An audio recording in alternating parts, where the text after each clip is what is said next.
夜晚嘅沙灘唔係你日間見到嗰種乾爽、熱鬧、帶住笑聲嘅沙灘。夜晚嘅沙灘係濕嘅、冰冷嘅、黐住皮膚嘅，仲帶住一陣鹹酸嘅味道，反而似一啲潮濕嘅衣物放咗喺暗角太耐，慢慢流出嚟嘅味道。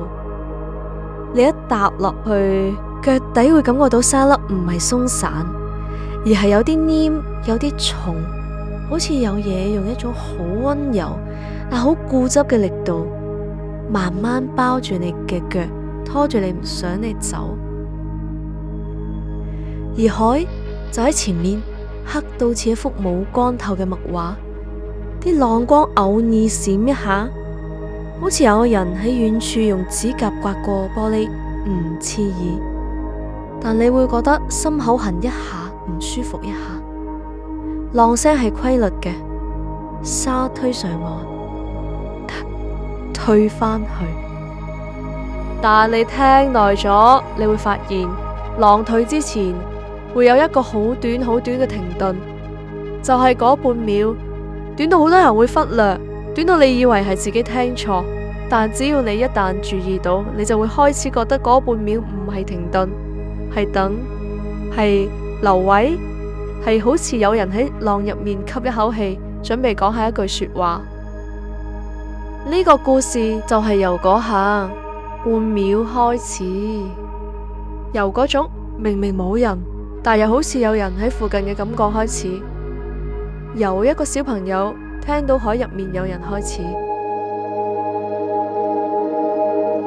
阿晴6歲，皮膚偏白，眼睛大得有啲過分，黑眼珠成日含住水光，唔係喊嗰種水光，係一種好似夜晚路燈反射玻璃上面嘅冷光。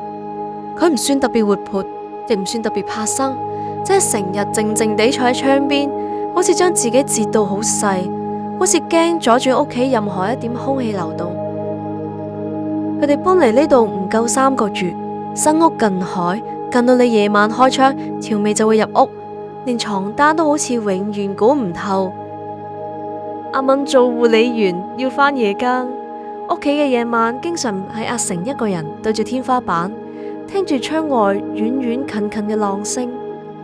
嗰晚，阿敏喺廚房揾衫、揾鎖匙、揾工牌，整個人忙到額頭冒汗，語氣都不自覺急咗少少。阿晴，快啲瞓啦，媽咪要返工啦。阿晴冇回答，佢坐咗喺窗台，面向大海，背對住屋內暖黃色嘅燈光，個輪廓好模糊，好似紙剪出嚟嘅影。阿敏行過去，伸手摸摸佢個頭，摸到一陣微微潮濕又黐嘅髮根。你又望海，日頭都望，夜晚都望，你唔悶咩？阿晴慢慢轉過面，語氣平平淡淡，好似講緊一件好普通嘅事。我聽到有人喺下面叫我。阿敏個心跳咗一下，唔算大力，但係突然，邊個啊？隔籬小朋友，人哋夜晚邊會喺沙灘玩啊？凍親。阿晴望住阿敏，眼神唔似小朋友嗰種求你信我，反而似一個好老嘅人。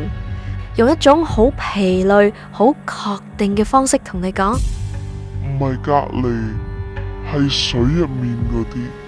阿敏笑容僵咗半秒，水入面邊有小朋友？阿成冇答到，佢手指慢慢抬起，指向窗外黑沉沉嘅海面，指向嗰條最黑、最冇反光嘅位置。佢哋唔出嚟，佢哋只係等。阿敏原本打算當阿晴亂諗小朋友搬新環境，夜晚聽到啲聲，話唔定係風聲，係浪聲，係隔籬屋抽氣扇嘅聲。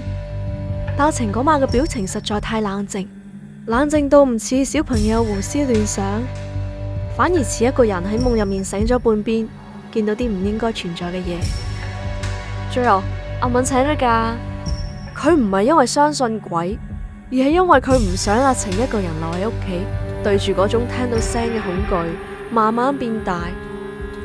夜晚11點，兩母子行出門，街燈昏黃，風唔大，但帶住一陣濕立立嘅濕氣，貼住塊面。